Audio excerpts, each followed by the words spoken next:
recently won an all-expense-paid trip to Disney World for 4 nights, for myself and 3 guests. I am currently planning on bringing my boyfriend, my mother, and my boyfriend's mother. I know we all aren't exactly Disney's key demographic, but it honestly means a lot to our mothers that I am inviting them. Both my boyfriend and I grew up in poorer families that could never afford expensive vacations. And this is the first trip to Disney World for all of us. I know this is probably the only opportunity our mothers will ever have to go to Disney. And for now they are both in good enough health to still enjoy the rides. The problem is with my cousin, Jane, who has been hounding me to take her 5-year-old daughter, Kelly, instead of my boyfriend's mother. I know, what kind of monster am I for not wanting to bring a little girl to the place where dreams come true?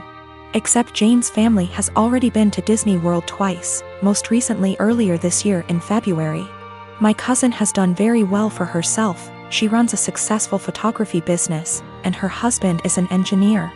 They are definitely able to afford their own vacations. If Jane wasn't so well off, I probably would consider taking Kelly if I thought I was giving a little kid a once-in-a-lifetime experience. But I'm not. She's already been twice and she's only 5. Our mothers have been 0 times. Jane's only rationale for wanting me to take her daughter seems to be that Disney is meant for kids. It's weird to go with only adults. And it'd be evil to not take a 5-year-old to Disney if you had the chance.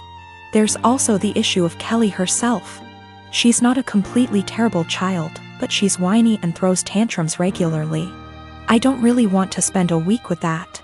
Also, what if she gets homesick? What if she gets actually sick? What if she gets lost? I'm not a parent myself and I would have no idea what to do in those situations. I also don't want to saddle my mother with the responsibility of caring for her. I babysat Kelly before, but only for a few hours at a time.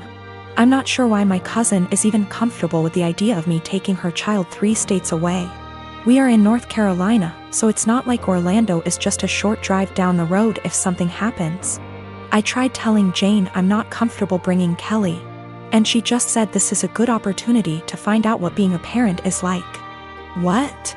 She's almost acting like I'm not serious about not bringing Kelly, and I'm just pretending I don't want to bring her. It's really weird. Jane and I have always been very close, like we are sisters. And I'm afraid this has the potential to ruin our relationship once it comes to a head. What is the best way to tell her no without sounding like an evil child hater, or am I being selfish for not taking a kid to Disney? My boyfriend started asking to join me in my girls' night in. Every time I tried to say no he'd be like, I have to join or you'll have to cancel. It made me and the girls miserable having to sit there with him in the middle. This past Friday he insisted to join us again. I had enough. I came up with an idea to get him to hate hanging out with us. Made a plan and told the girls what we were going to do and they were down for OT. The girls came and my boyfriend immediately sat with us and started ruining our conversations by steering them towards him / his work / his achievement. So here's what I did. I started bringing up gross / embarrassing subjects and the girls were eating them up by talking about them in details. Subjects like sevgs, periods, his most sensitive spot, cramp diarrhea, hairy legs, fart getting trapped in the vulva and coming out the front, squeezing shit out of our faces, cramp diarrhea, dirty underwear, and again, cramp diarrhea.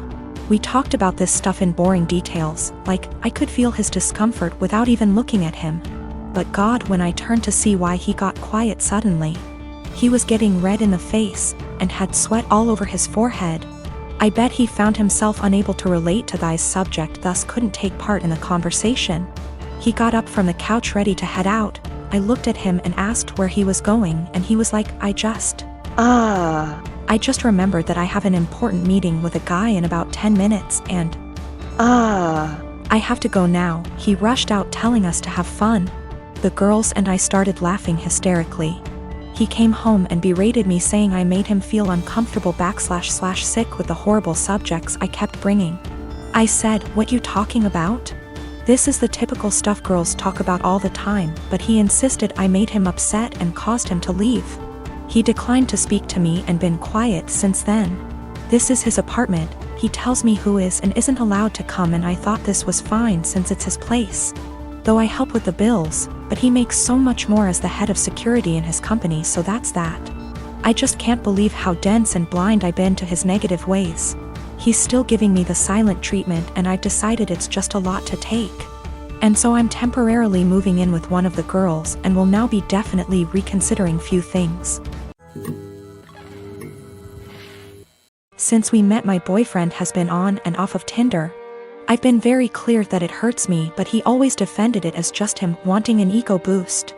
A few months ago we had a major argument about it where I threatened to leave, and I honestly thought that was going to be the end of it. Pretty naive, really.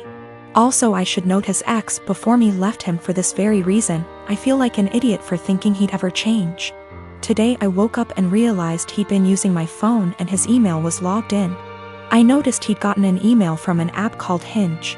Just to give you an idea of the kind of app this is, the description read: the app that was designed to be deleted. Great. My stomach instantly dropped.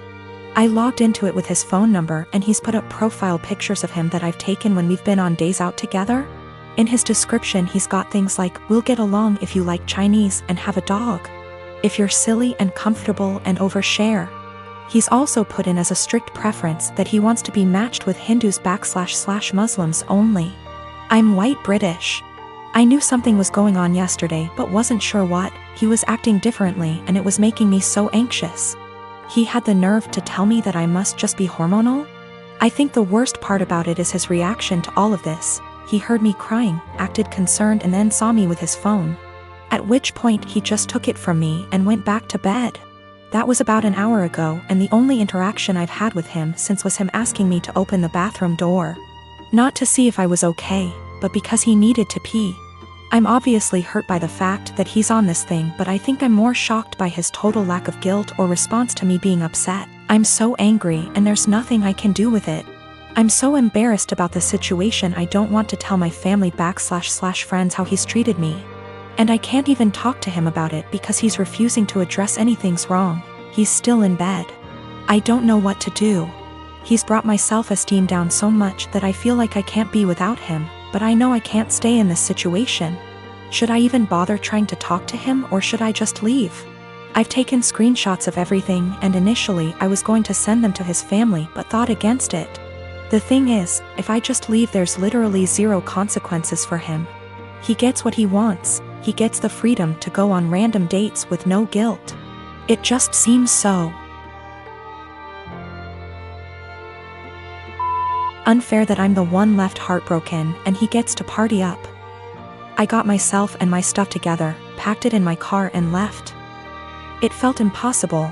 There was a lot of stuff and I was a wreck, but I managed it in the end. Throughout the whole time, he was just in bed pretending to sleep, which made me angry more than anything. I felt like he couldn't care less. We'd been living together for 2 years, but fortunately, in September I decided to get my own student apartment.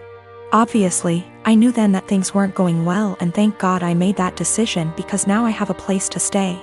Whilst I was sat on the driveway in my car ready to leave, I got a text from him saying, "I'm not going to insult you by asking you to stay or to come back, but could you please leave the keys to the house?" I had already left them, but that last dig at me made me so mad and hurt. No apology, no goodbye. Just leave the keys. I guess that's my closure. I'm sad that this shit show of a relationship has come to an end, angry that it happened the way it did, but funnily enough, I'm relieved. I can do what I want now and get on top of my self-esteem issues.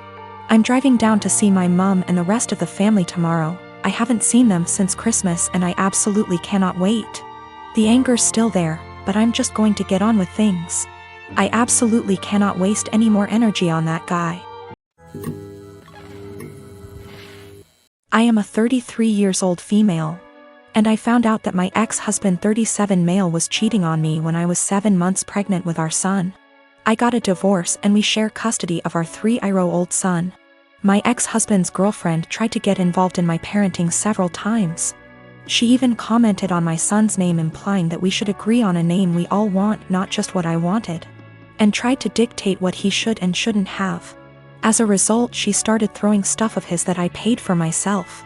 Honestly, it's frustrating because I'm barely getting by with the money I have and cannot afford to buy replacement. for all the stuff she throws but my ex-husband says it's her house and she gets to decide what can and can't enter. I made a crochet blanket for my son with his name on it.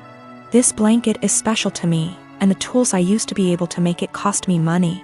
Not to mention the time and effort it took to get it down. I sent my son to stay with his dad days ago, and he wanted to take the blanket with him to sleep with it. I don't know exactly what happened, but when I came to pick him up he told me his dad's girlfriend took it away from him and threw it out, leaving him with no blanket to sleep with at night as punishment for him for not accepting the one she offered. I was furious. I called his dad but he hung up on me. I sent him a text explaining the situation, but he texted back telling me that I should stop the drama and go look for a job if I have so much free time on my hand, instead of picking on his girlfriend. I felt frustrated. I visited his family who are good to me and told them about what their son's girlfriend did. Now it's worth mentioning that she's been working hard for their approval and to get on their good side. They were shocked to know about what she did. They all flipped out on her and started calling her out. My sister-in-law took it further by putting this on social media, which made other family members see what she did. My ex-husband called me yelling about my pathetic attempt to turn his family against his girlfriend. I could hear her freaking out in the background while he was lashing out at me, saying I ruined every chance she had to have a good relationship with her future in-laws. I hung up and felt absolutely horrible, even though I was just venting to his family about what happened and felt frustrated. I'm not sure anymore, since the whole family aren't speaking to her, that might have a lasting impact on their relationship with her.